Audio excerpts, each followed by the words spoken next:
Right, so our final method of solving is the quadratic formula. So what's the quadratic formula used for? It's used for the same thing that we've been doing, factoring, completing the square. We're solving for the zeros of the quadratic equation. And the key thing here I want you to notice is it says of any quadratic equation. We'll talk more about this, about when is with each method the best to use, but quadratic formula can work for any quadratic equation. So any equation that can be written, and the main thing is it has this squared term, but any quadratic squared x value equation you can use quadratic formula for. The thing is, if you notice this beginning part here, if ax squared plus bx plus c equals 0, you have to start out with your equation in this form. So I'm going to note that. Start. So kind of like you're setting up for zero product property, and you want to make sure you're going to get this down because it's probably not going to be memorized by you straight off the bat here. Then this equation that looks kind of messy is going to give you the value of the zeros. So it looks like this equation comes out of kind of nowhere in the complicated pieces, but it is made by taking this original equation that you start with, and it's actually, if you use these variables, this a, this b, and c, instead of numbers in there, using the completing the square, you can come up with this equation. There is a link on Blackboard if you'd like to see how this happens. It is fairly complicated because you have a lot of variables going on, but I think the steps individually aren't too horrible. So x equals negative b. This positive and negative is, we've seen this before, it means you're going to add for one value to get one value of the equation and subtract for the other. Given the square root, and notice all of this is under the square root. B squared minus 4ac, all under the square root. And then the entire quantity is divided by 2 times a. So where do those numbers come from? And notice on your original equation, they come from the numbers in front of x squared, in front of x, and the number that's by itself.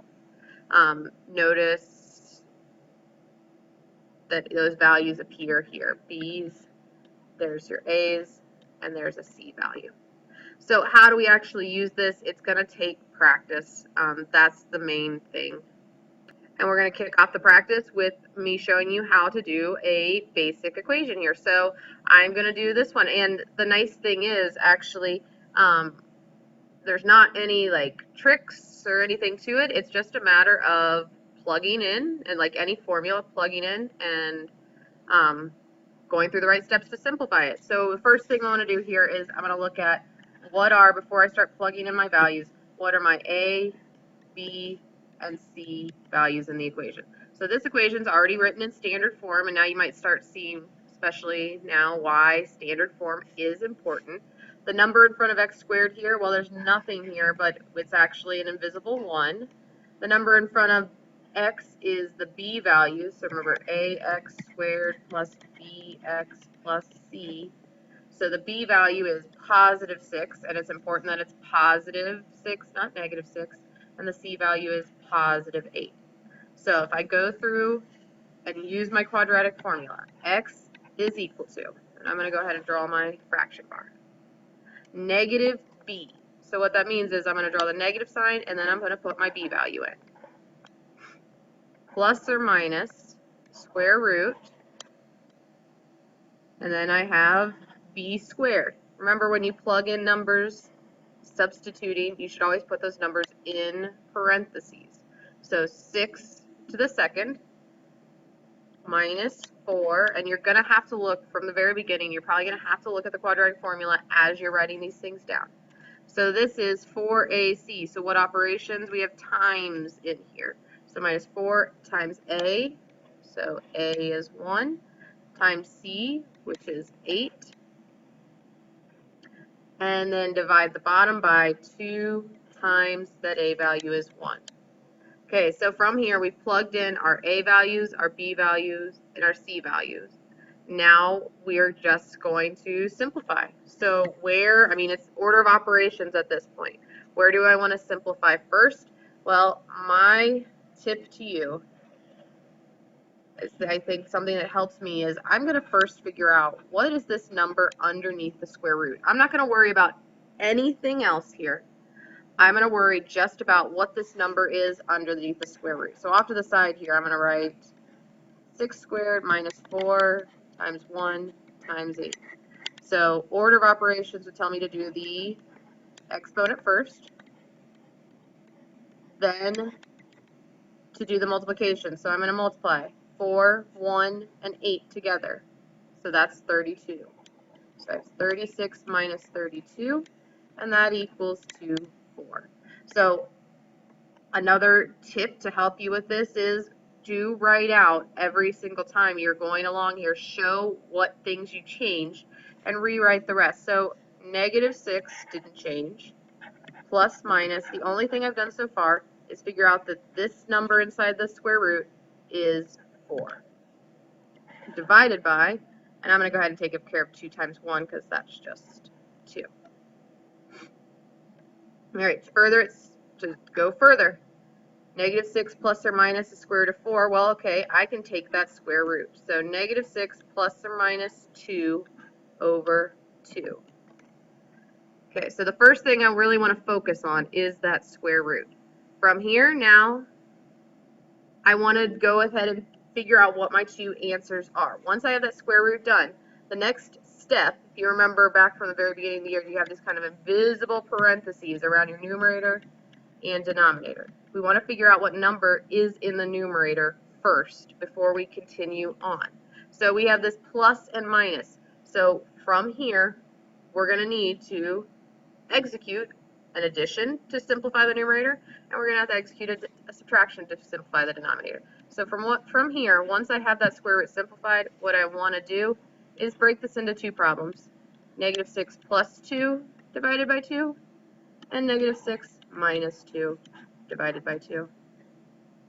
If I do -6 plus 2, I want to continue simplifying the numerator. That's -4 over 2, which is -2. And then the denominator, it's -8 over 2, which is -4. So I've just found, through quadratic formula, my two values, -2 or -4. Now the nice thing is, it doesn't matter what problem I'm doing, the process is the same. There's not any kind of real pitfalls. I mean, it's the same process over and over again. You just have to be careful about your order of operations because you have a lot of operations going on. All right, I want you to try this one on your own. Notice as you start out, it's an ax squared plus bx plus c equals 0 form. It's already set up for you for quadratic formula. So go ahead and take a stab at this one, and I'm going to work through it now. Okay, so first thing, identify my a value. A is 6. Identify my b value, 5. And identify my c value. My c value here now, it says plus c. So for this to be -4, c is -4. So I want to take that minus sign, and that is a -4 value. So to fill out my quadratic formula here, I have negative the b value plus or minus the square root of b squared minus 4 times a times c. All of that is divided by 2 times a. Sorry, that kind of came out of nowhere. So to evaluate here, like I said, I want you to take this off to the side and work it out. So I'm going to work this out right here. I have 5 squared minus 4 times 6 times -4. So I have 5 squared first is 25 minus 4 times 6 times -4. Now I'm going to take care of the multiplication. So if you look at this, really, I have -4 times 6 times -4. That's 25, and I'll have two negatives here. Negative and a negative makes this plus. And then I have 24 times 4. Off the top of my head, I do not know what that is. 1696. So 25 plus 96 equals to 121. So I'm going to rewrite that. X equals -5 plus or minus, the number inside my square root is 121, and 2 times 6 is 12.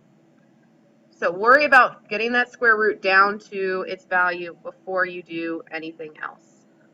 If I go from here, I take that square root. 121 is a square root I can take, so it's 11 divided by 12. Now I can break this into two problems. -5 plus 11 over 12 and -5 minus 11 over 12. There's where we get our two answers from, is when we do addition and subtraction. So -16 over 12 is, if you simplify that, -4/3 or -1 1/3. And this is 6 over 12, which is 1/2. So x is 1/2 or -4/3.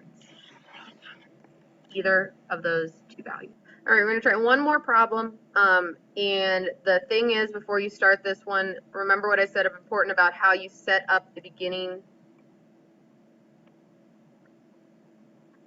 All right, we're going to try one more problem, and I just want you to remember what we said about at the beginning. You need the problem. Oops, sorry.